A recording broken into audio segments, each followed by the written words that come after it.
Ambassador Idd, what about you? What is your immediate reaction to the developments in your homeland? Well, the immediate reaction is a popular support coming from the Somali people as well as the international community.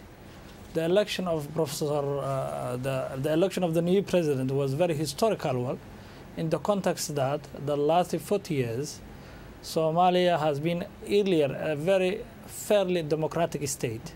In the 1960s, we have elected our own president. We have elected our own member of parliament with a free and fair election. We have created our own constitution with fully functioning referendum across the country. And since then, we have lost that kind of democracy in the middle of Cold War. So the beginning of this election is a new chapter, new era that will reconstitute the road towards a transition to a democracy. Professor Hassan Sheikh Mahmoud is well-respected civil society leader for so long. He have worked national and international organizations, including the United Nations, have very credible credential in the country and outside the country. So his election will be a new chapter, a new window of opportunity for the Somalis to demonstrate a leadership with vision and accountability. So we have a broad-based support from the Somalis and international community. And this election is a turning point, and it will be a game change. It will be a game change to the Somali political discourse. But let me make a couple of corrections.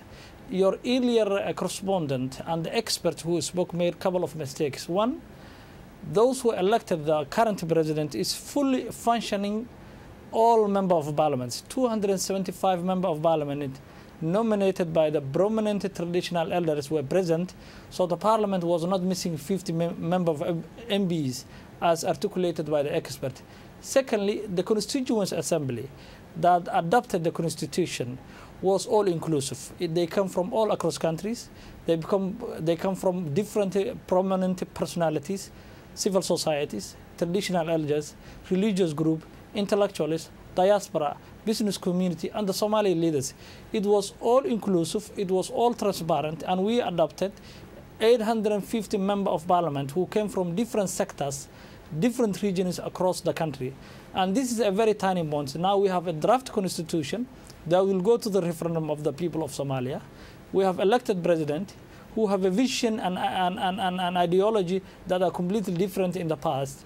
So this will be a turning point for Somali political discourse. Well, we stand corrected, Ambassador Idd. Let me ask you something here. I gather that there is another Somali ambassador to the United Nations. I gather that you are an alternate ambassador. Which specific government do you represent? Well, we represented the Somali government. As you were, the diplomats always serve any government. So when the government has changed, changes, the diplomatic post has never changed. More importantly, Somalia was a member of the United Nations since the 1960s. Our embassy and the mission of Somalia to the UN were fully functioning. And absolutely, you're right. We have a permanent representative, Ambassador Ilmi Ahmed Duale. I'm his alternate ambassador of Somalia to the United Nations. But I would like to tell you that Somalia historically have been a member and the founding members of international organizations. We were a founding member of the Islamic Organization of Islamic Countries. We are a founding member of Arab League. We are a founding member of Non-Aligned Movement. We are a founding member of African Union, as well as the IGAD sub-regional organizations. So Somalia has presence across the country. And when the civil war has started and the government has collapsed, all diplomatic posts were functioning, both at the United Nations, the African Union, and European capital, as well as the Middle East and Africa. So Somalia has a fully functioning diplomatic services for some time. I see. Can you tell us whether the new president, Hassan Sheikh Mohamed, is expected to address the General Assembly next week? Well, I do not want to speculate, but I can tell you very well. The president is completely different than earlier. We have a high-level, ministerial level every year in the General Assembly. On the sideline, we have a Secretary General initiative of convening a mini-summit of Somalia, in which high-level government officials will participate, including Europe, US, Africa, and the regional countries. The President Hassan Sheikh Mohamud, we are lucky enough to be him as the President of Somalia.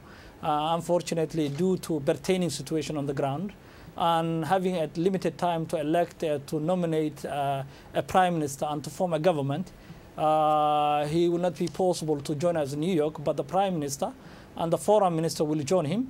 But we expect him also to have a video linkage to the summit that is going to General Assembly, convened by the Secretary General of the United Nations and a very high-level European representative, including the level of the Prime Minister. I see. And high-level U.S. government officials. I see. So the President will actually join at the UN via video link, but the Prime Minister will represent him and the Foreign Minister will represent him at the high-level mini summit on Somalia.